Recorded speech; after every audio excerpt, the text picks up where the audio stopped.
I'm talking today about how to accept the end of a relationship. Accepting the end of a relationship is very difficult. It's emotionally challenging. It's a tough journey, but it is a journey. So I want to share some tips with you that will help you to make the journey easier. Let's begin with the fact that it's really important that we acknowledge our emotions. Don't deny the hurt and the pain that you're feeling. I recognize that sometimes it may feel as if it's intolerable and you can't live with it, but you'll be fine. Honestly, you will get through this. It'll be difficult, but you're going to make it. And done well, you're going to come out at the other end better than you went in. You honestly will. And I recognize it may be difficult to believe that right now because you're experiencing that pain, that challenge. But trust me, you will come out of this better than you went in. Acknowledge your emotions. Don't deny them to yourself. Don't suppress them. Don't put them in a box and hide them away somewhere. Be honest with yourself about how you feel. You may want to, at this point, journal your thoughts. Just get a journal and write your thoughts and your feelings down. Begin to write about the hurt you felt, the process you've gone through, the reason, if you were the one who terminated the relationship, why did you do it? What were the good reasons you had for doing it? And how is this going to help you to move forward? So do begin to consider that. Secondly, understand the reality, accept the finality, begin to accept that it's over. This is it. We're not going back together again. We're not continuing again. We're not picking up from where we left off. This has been unacceptable to me. So I'm going to accept the finality. I'm going to understand why the relationship is over, and I'm going to reflect on the reasons for this and the advantages that will come to me by doing so. This can really help us to get some nature of closure in this situation. It can help us to stop clinging on to false hope, particularly if you're the person who feels a sense of rejection and you want this individual to see how great you are, that you can do this, you are good enough. Look, you're good enough anyway, you always were. Don't doubt yourself. Because somebody didn't recognize that in you, because they may have chosen someone over you, doesn't make you any less than you are. You are amazing, but they were not the one. Number 3, give yourself time. Be patient with yourself. Understand that you don't just bounce back from deep emotional pain. This could be trauma. You don't bounce back from it. And so in order to recover, in order to move forward, you have to accept that you need to give yourself time. Be patient with yourself, okay? Most importantly, avoid a rebound relationship. You know, they say a good way of getting over someone is to get under someone. Don't do that. That's really not going to help. That is going to damage you even more. I believe in spiritual entities, and I believe that when we connect, there's a spiritual connection that is made, and we have to be very careful about that. We don't want to go away giving away parts of ourselves and connecting to too many people. That can be very debilitating spiritually. Number 4, practice self-care. Remember that it's important to look after yourself. Don't let yourself go. Maybe somebody has decided that you were not the one for them. That doesn't mean that you're not the one for anybody else. You must look after yourself. It's really important. Don't neglect your own self-care. Exercise, eat well. And I recognize that sometimes your appetite will be one of the first things to go. You're heartbroken. You don't want to eat. You don't want to drink. You don't want to do anything. But do try to make yourself have healthy food, okay? Try not to go into processed foods and takeaways, but try and prepare healthy meals. And while you're doing that, it's a distraction from what you are otherwise experiencing. A wonderful way to get through a difficult situation is to distract yourself. So how about focusing on you and giving back to yourself some of the love you gave to somebody else? And do that through healthy eating, exercise, quiet times, and just looking after yourself. Make some positive affirmations as well. Put those in a journal. I have a journal here. This is the Dream, Plan and Do journal. Put some affirmations in a journal and just affirm yourself. Maybe you want to put some affirmations like, I will get past this. I'm going to be okay. Everything's going to be all right. Put them in your journal. I did what is best for my future self. You know, if you were the one who decided to end the relationship or somebody ended it and you've decided not to go crawling back, you did what you did for your future self. And remember also that God has planned no disasters for your life. And so although it may feel traumatic and disastrous, there are no disasters planned for your life. So this is going to guide you into something better. My next tip is seek some support if you feel you need it. Seek the support of family, of friends.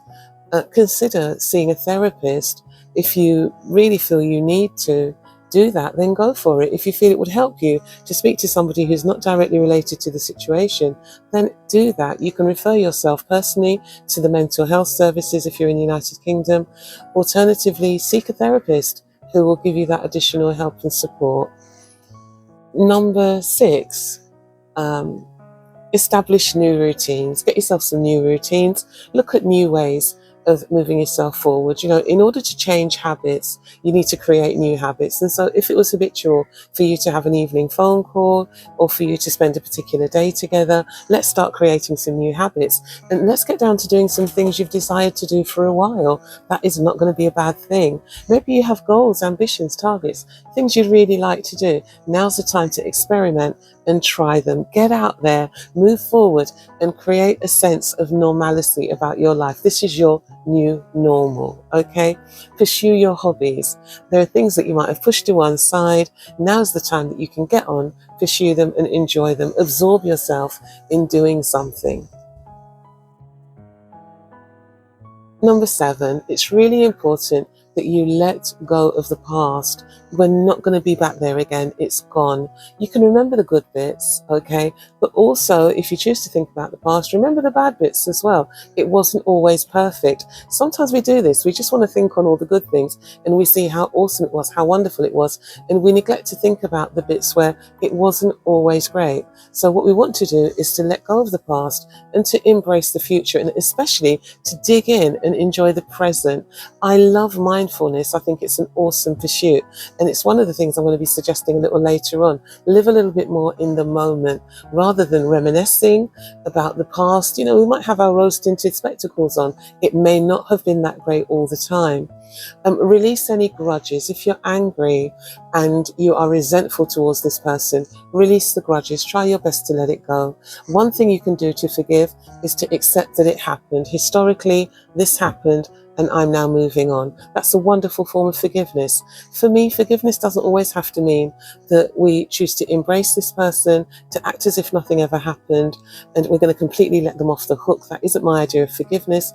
For me, forgiveness is letting go of what happened and saying, look, this happened historically in the past, and I'm now going to move on. And that's my form of forgiveness. It's moving on for me. It's embracing a brighter future.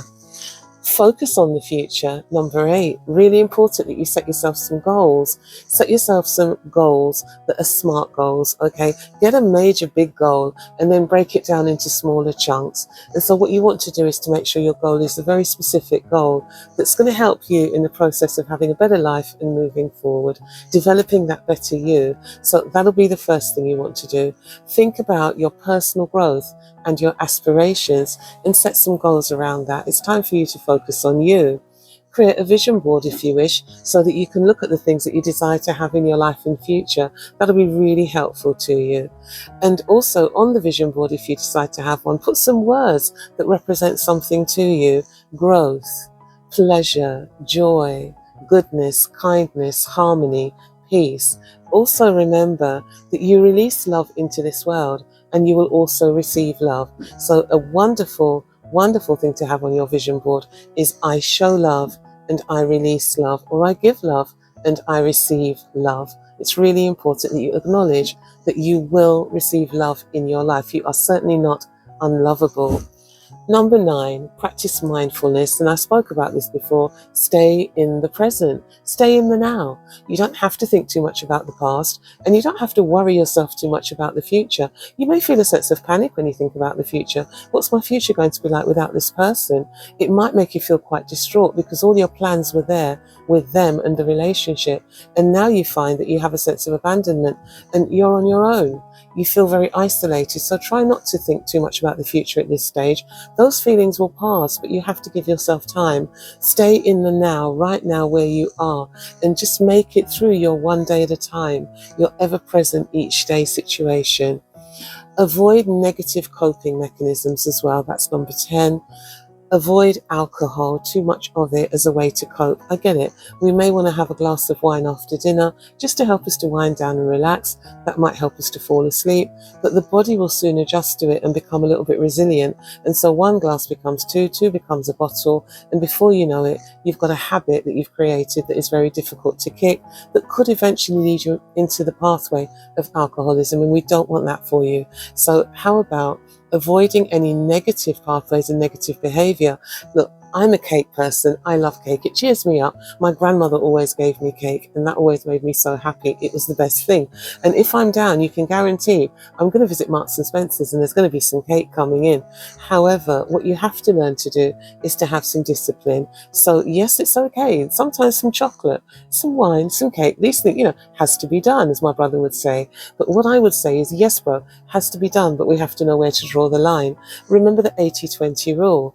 80% of the time you do what is absolutely the best for you. 20% you give yourself some leeway. So there's no problem if you decide that you're going to have some cake, have some wine, have some chocolate, or do anything else that is considered to be unhealthy on a mass scale. It's okay to do a little bit of it. A little bit of what you like does you no harm, and it can provide you with a little bit of a release, and it can be a wonderful little distraction, but you don't want that to become a new habit for you.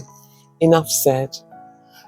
Avoid watching their social media as well. These are negative coping mechanisms. Don't start trawling this person if they've rejected you on social media. Don't start looking at who are they hanging out with now, who are they spending time with, is there somebody else significant in their life, have you been replaced by somebody?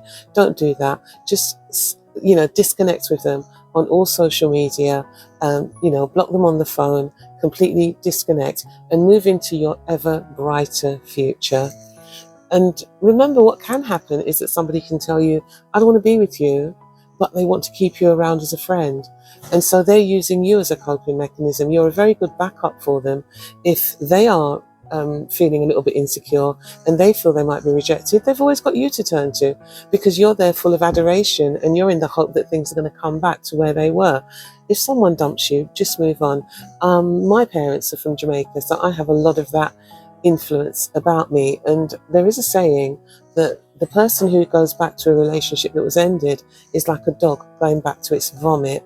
I know that's a really ugly image. However, just think about that. You don't go back to your vomit. You don't go back to somebody who dumped you. You keep it moving and move on to better things, because you're worth more. Don't sacrifice your future happiness, and don't waste time. It'll end up as a big old back and forth, and eventually you'll lose time and you won't get the opportunities again. Move on. There's somebody out there. Another Jamaican saying is, every hoe has its stick a bush. We're not talking about a loose woman as a hoe. We're talking about a garden tool or a raking tool, a farming tool. And when the stick breaks in Jamaica, what they do is go out into the bush. Well, back in the day, go out into the bush and look for a stick of a similar size that they can attach to that hoe. Okay, so remember, there's somebody out there for everybody. In other words, there's someone out there for you. You could consider support groups and additional resources. How about reading? There is a book called The Journey from Abandonment to Healing by Susan Anderson. You've also got, it's called A Breakup Because It's Broken, and that's by Greg Bertrand. And you could consider purchasing either of those books or looking for them online and seeing if they can support you. Have a look at the introduction first online, then decide if you want to purchase. Don't just jump in, okay? My final thoughts are, accepting the end of a relationship is really challenging, but it is necessary. It's important you do this. It's the biggest step you can make towards your healing and your continued and ongoing happiness. Yeah, there are not going to be a lot of happy moments whilst you're in the place where you've experienced the hurt, but your happy moments are going to come through bit by bit by bit. And each time you experience a happy moment, remember mindfulness and just say, look, I'm actually happy right now. This is a good feeling, and they'll come closer and closer and closer together. Also remember to be grateful for what you have. Express gratitude for the things you do have rather than focusing on the things that you don't. And that gives you the most awesome mindset, and it makes your vibration higher, and it will also make you, to continue the farming analogy, it'll make you fertile soil for new seed to come in, generate and grow within you. Wishing you all the best in your future love and relationship journeys. Bye for now.